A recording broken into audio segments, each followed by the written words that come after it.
নমস্কার, আমি ডাক্তার বসুমিত্র দাস।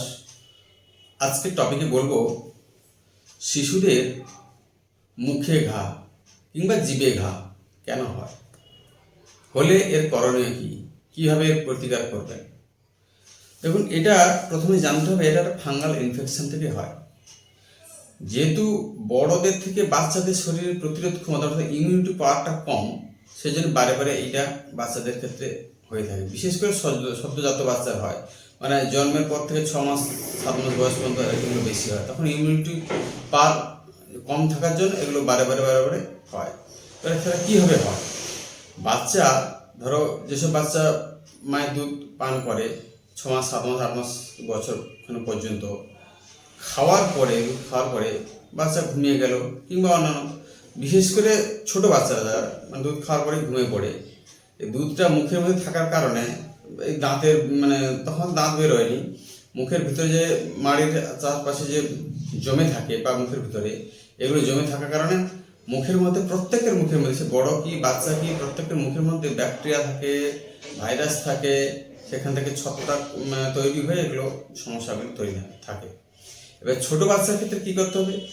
একটা মা যখন বাচ্চাকে দুধ খাওয়াবে প্রত্যেকবারে কম হলেও সেটা চেষ্টা করবে, বেশি হলে ভালো, কিন্তু প্রত্যেকবারে পরিষ্কার একটা সাদা কাপড় আঙ্গুলে নিয়ে জড়িয়ে আস্তে আস্তে করে জিভটা মুছে দেবে।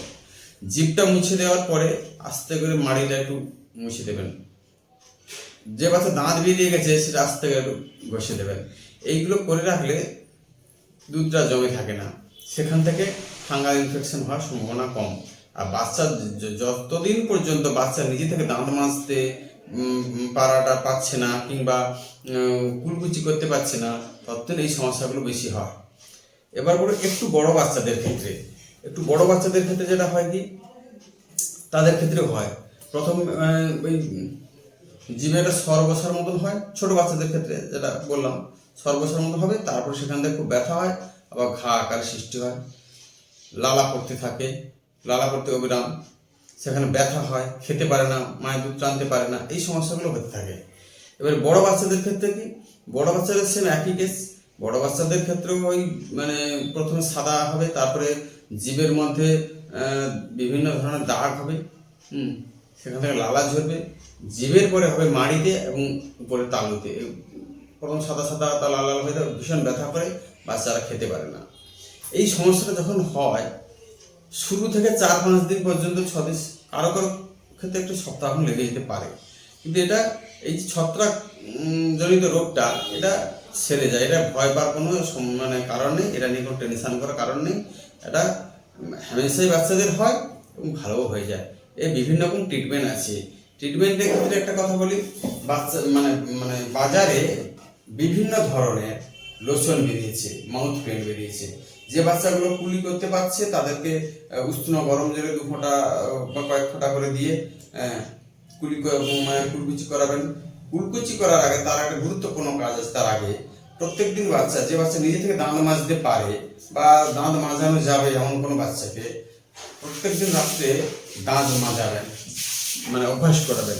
খাওয়ার পরে রাত্রে করে দাঁত মাজলে ভিতরে খাবার এগুলো যে জমে থাকা খাবারগুলো মুখ ধোয়ার পরে সেগুলো ভালো পরিষ্কার হয় না, দাঁত মাজলে অনেকটা পরিষ্কার হয়ে যায়, বেশি অনেকটা পরিষ্কার হয়ে গেলে এই সমস্যাগুলো আর থাকবে না।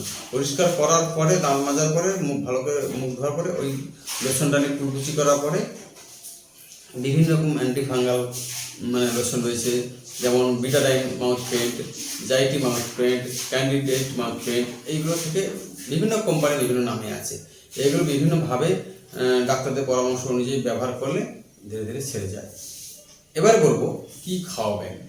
ছোট বাচ্চার ক্ষেত্রে হলে যদি যে বাচ্চাগুলো মায়ের দুধ পান করে তাদের ক্ষেত্রে কি খাওয়াবেন, আর যারা একটু বড় বাচ্চা তাদের ক্ষেত্রে কি খাওয়াবেন ফল, দুধ, ডিম, পুষ্টিজনিত খাবার, প্রোটিনজনিত যেসব খাবার বেশি আছে সেগুলো খাওয়াবেন। কেননা এগুলো হলে যে লালা যে বেরোয় মুখ থেকে, এই লালার মাধ্যমে শরীর থেকে প্রোটিন, ভিটামিন, খনিজ লবণ, মিনারেলস এগুলো পরপর বেরিয়ে যায়। তখন বাচ্চা অলরেডি যখন এগুলো হওয়া মুখ প্রচুর ব্যথা হয়, বাচ্চা খেতে পারে না, খেতে পারার কারণে বাচ্চার দুর্বল ভাব আসে, একটা অস্বস্তিভাবে তখন একটু প্রোটিন জাতীয় খাবার, সুষম খাদ্য জাতীয় খাবার খাইতে হবে।